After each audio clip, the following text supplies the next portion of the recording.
everyone. This is Doug Davis, broker in charge at Crombie Realty, and another session of Ask Doug. And today I wanted to do an up-to-date assessment of where the eviction process is with tenants. The property management and the sales are affected by this. And they have a proposed law, House Bill 1376, which addresses these issues. So it's all about evictions here. What can you do with tenants that are not paying or slow pay? Can you get them out? What do you do if you're a landlord? What do you do if you're a tenant? So, okay, so who does this affect? There's two different groups. So landlords that are not getting their rent and the tenant's still in there and you can't get them out. And two, listings that sell. So if you're selling your home or condo and there's a tenant in it, you have certain constraints in the selling process. So two different groups are affected by the COVID restrictions and eviction process. So just to take a step back, remember that if you have a tenant that's on a month-to-month, or you had a lease, maybe it went for 1 year or 6 months and it converts into a month-to-month, then you may not evict the tenant. The tenants are protected.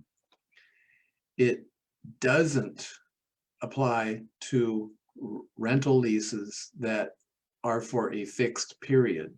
So if you had a 1-year lease, it ends, and that tenant hasn't been paying, doesn't matter, they have to leave. The contract was for X number of days and it ended and they have to go.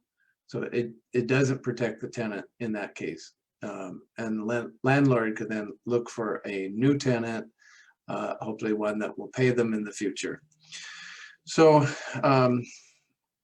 okay, so House Bill 1376. There is an anticipated 30,000 no pays, slow pays renters in the state of Hawaii. And if all the landlords were to start the eviction process, the courts couldn't handle it. It would be ridiculous. It would be overwhelming, absolutely unattainable. So the eviction process has been extended once again by our governor to August 6th.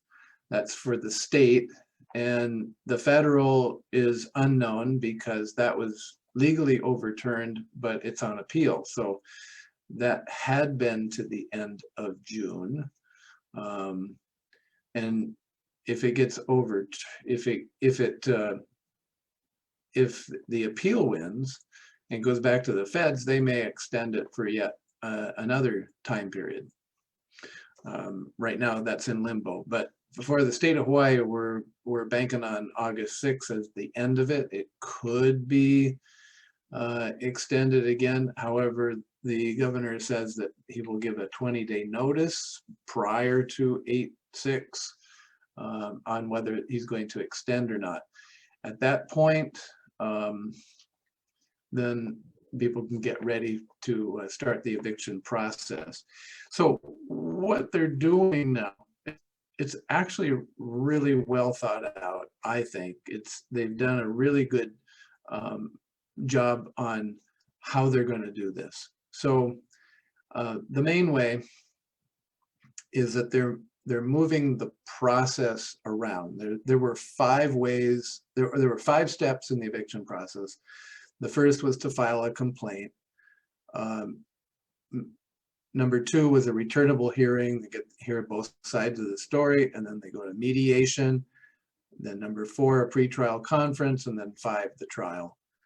what they're doing is they're moving number 3, mediation, to the first step. So I think that's quite intelligent. That's quite a very good first step.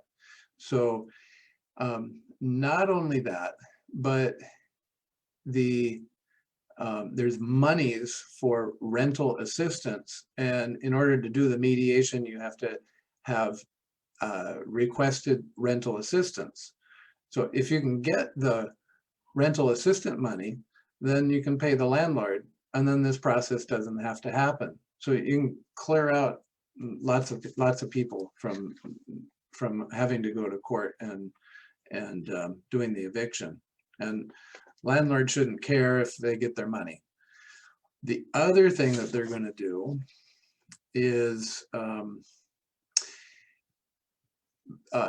scale it so that the tenants that are behind 4 months or greater, those people get to go first. And then there's a time period that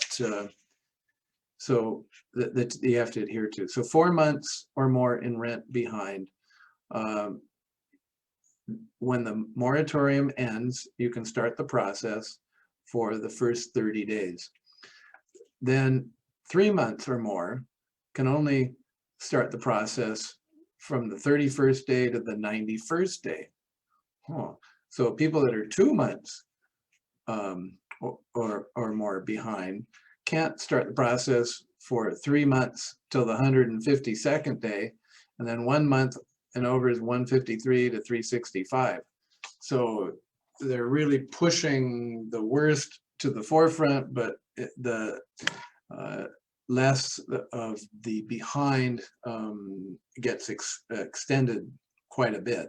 So that will take the brunt off the court crunch, just that alone.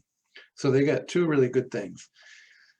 On the reverse, a tenant could use that to their advantage and make a couple of months.